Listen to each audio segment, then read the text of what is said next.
Well, hello. I just finished watching Oppenheimer the other day. Really awesome film. I recommend everybody to go see it. It's well done. I mean, there are a few things you could add to it, but considering the topic, I think that only director of the statue of Christopher Nolan could have got it made. I think if he went, but even he, if he went any farther as far as being anti-nuclear than the movie already was, I think it never would have got made. So it follows, the story of Oppenheimer, the guy who is the project director for the Manhattan Project, who basically got the bomb out the door, and basically his name is associated with it. And it has three tracks. It has Oppenheimer's life from the time he's a young physics student studying in Europe, to when he finally gets an award for his lifetime's work.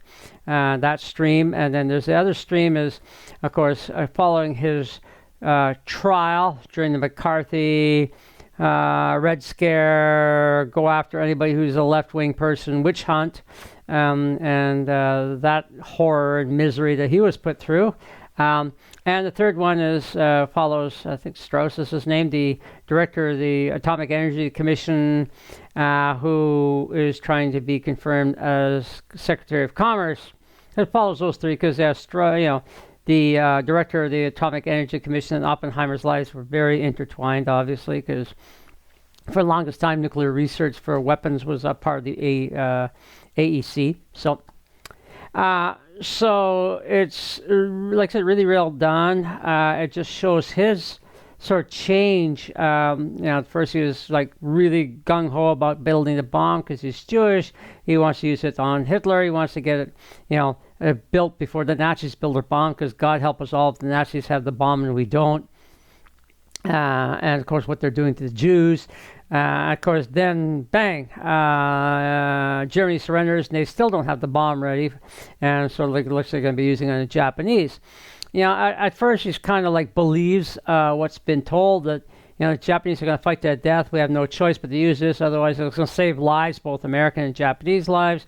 And there's discussion of that.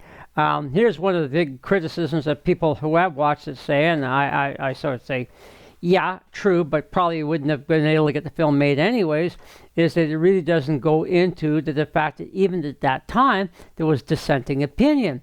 I mean, people no less than, General Eisenhower, Admiral Nimitz, Admiral King, General Curtis LeMay, who later became the commander of the Strategic Air Command, and others said that it was not necessary, that Japan would end up surrendering no later in December, maybe even as early as September, and that they already were reaching out to surrender, make peace feelers, and which I'll cover in greater detail in my Hiroshima Nagasaki anniversary video, which is going to be up on the 5th in our time, and which is the 6th in Japanese time.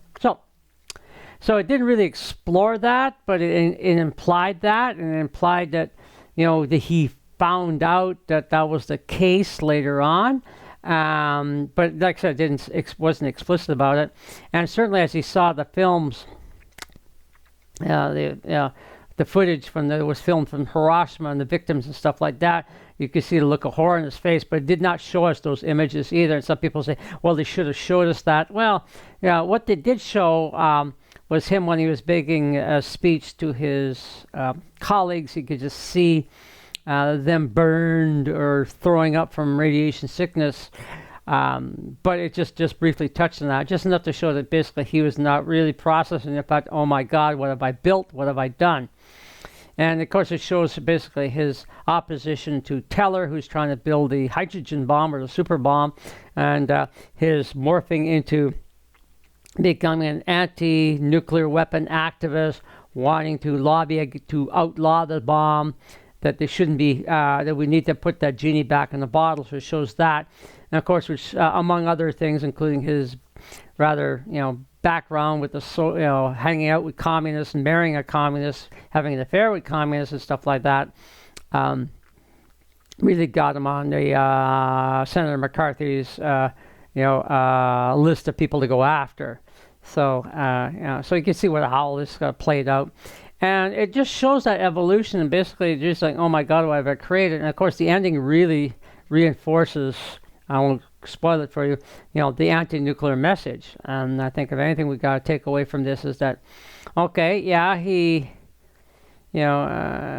built this thing, but I think he felt some remorse afterwards and worked towards disarmament.